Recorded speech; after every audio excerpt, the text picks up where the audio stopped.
درود پاک وہ بابرکت عمل ہے کہ جو اہل ایمان کو تعلیم دیا گیا۔ علماء نے لکھا کہ زندگی میں ایک مرتبہ درود شریف پڑھنا فرض ہے، اور جب حضور علیہ السلام کا نام لیا جائے اس وقت درود پڑھنا واجب ہے۔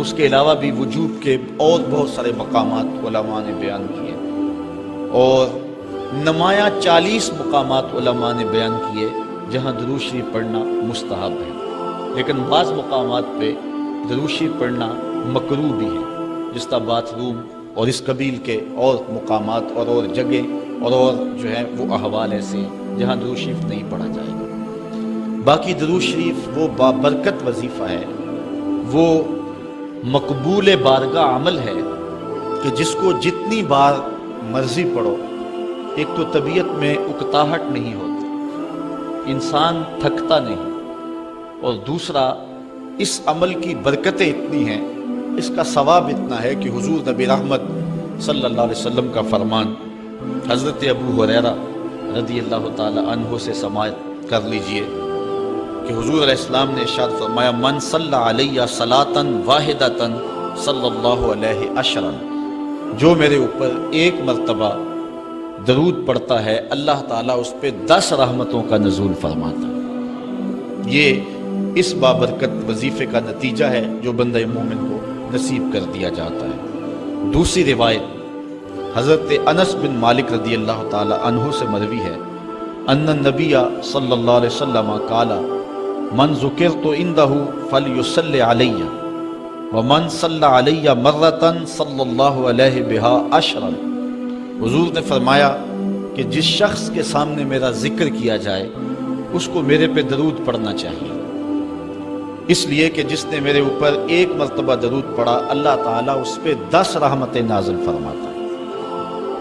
علماء نے ایک بڑی خوبصورت بات لکھی، وہ کہتے ہیں کہ اصل درود پڑھ کر کے اپنے لیے رحمتیں طلب کرنا ہوتا ہے رب سے، کیونکہ مصطفیٰ کریم علیہ الصلوۃ والسلام ہمارے درود کے محتاج ہے۔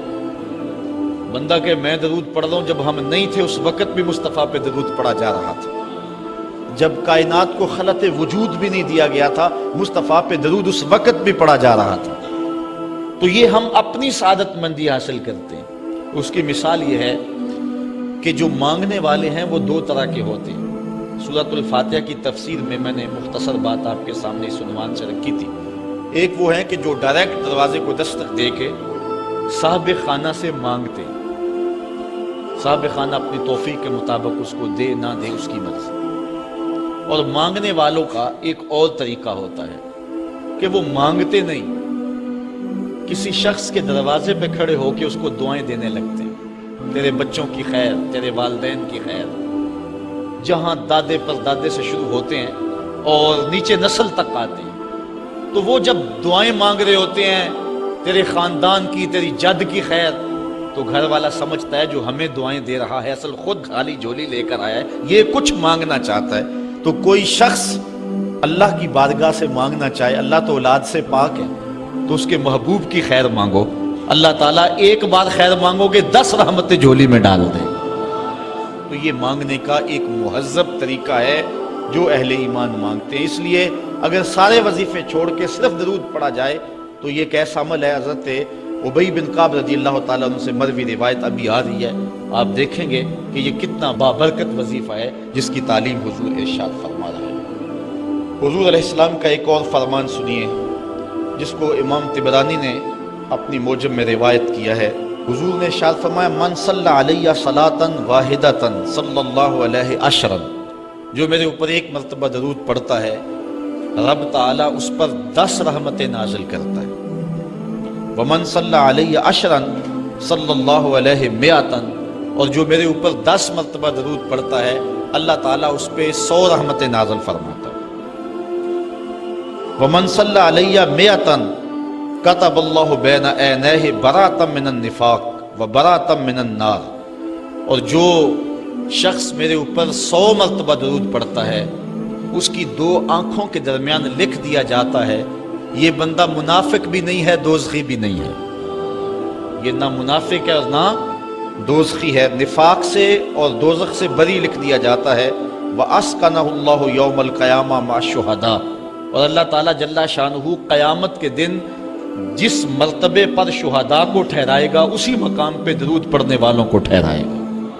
یہ ثواب ہے اس شخص کے لیے کہ جو حضور پر کثرت کے ساتھ درود پڑھتا ہے۔ حضرت عبد الرحمن بن عوف رضی اللہ تعالی عنہ سے ایک روایت سنیے۔ فرماتے ہیں یہ عشرہ مبشرہ سے ہیں، جلیل القدر صحابی ہیں، اور صحابہ میں سب سے زیادہ امیر صحابی بھی یہی ہے۔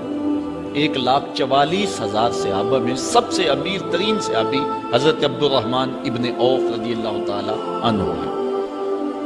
آپ فرماتے ہیں کہ خرج رسول اللہ صلی اللہ علیہ وسلم فاتبعته حتى دخل نخلا فسجد فاطال السجود حتى خفت او خشیت ان يكون الله قد توفاه او قبضه۔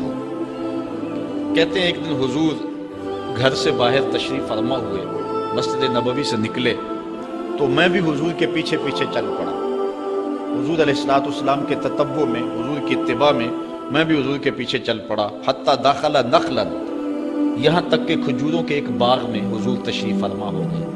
میں بھی اس باغ میں حضور کے پیچھے چلا۔ میں نے کیا دیکھا؟ فسجدہ، حضور نے سجدہ فرمایا۔ فاطال السجود، اور سجدہ اتنا لمبا تھا۔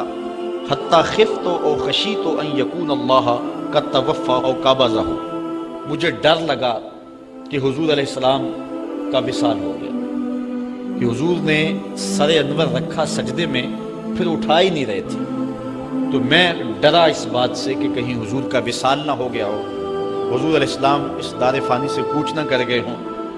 تو کہتے ہیں کہ کالا فجے تو انظر فرفع راسہ، میں دیکھ ہی رہا تھا کہ اچانک حضور نے سر انور اٹھا لیا۔ فقال مالک یا عبد الرحمن، تو میرا رنگ اڑا ہوا تھا، میری طبیعت کے اوپر ایک عجیب کیفیت تھی۔ حضور نے سر اٹھایا اور مجھے اس حالت میں دیکھا، کہا کہ اے عبد الرحمن تجھے کیا ہو گیا؟ میں نے کہا فذکرت ذلک لہ، جو مجھے ہوا تھا میں نے وہ بتا دیا۔ میں تو ڈر گیا تھا، چونکہ صحابہ کی زندگی ہی تو حضور کے نام سے تھی، اور آقا کریم کی زندگی کے ساتھ اور حضور کی حیات کے ساتھ ہی تو وہ جیتے تھے بلکہ اڑتے تھے۔ اور صحابہ رضوان اللہ علیہ مجمعین کے لیے سب سے مشکل وقت حضور علیہ السلام کی وفات کا وقت تھا، ان سے برداشت نہیں ہوتا تھا۔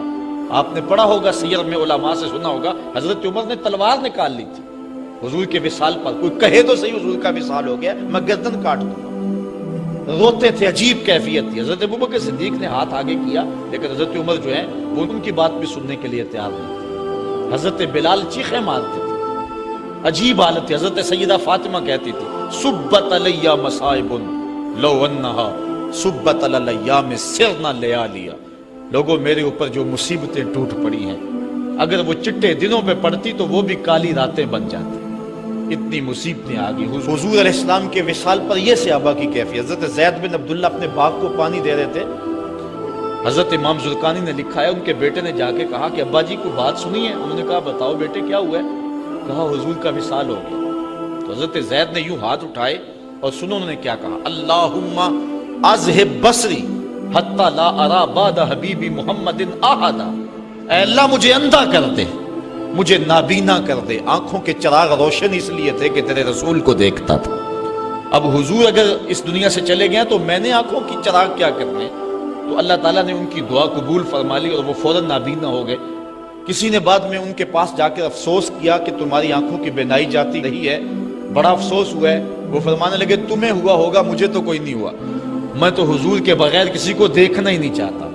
اور اعلیٰ حضرت فرماتے ہیں کون نظروں پہ چڑھے دیکھ کے تلوا تیرا، جس نے آپ کو دیکھا پھر وہ کسی کو جو ہے وہ اور کیوں دیکھے؟ تو یہ صحابہ کی کیفیت تھی۔ بلکہ غدابہ نامی اونٹنی جس پہ حضور سواری کیا کرتے تھے، کتب میں آتا ہے، صحیح روایات ہیں، وہ حضرت فاطمہ تو زہرا کی دہلیز پر سر رکھ کے رویا کرتی تھی۔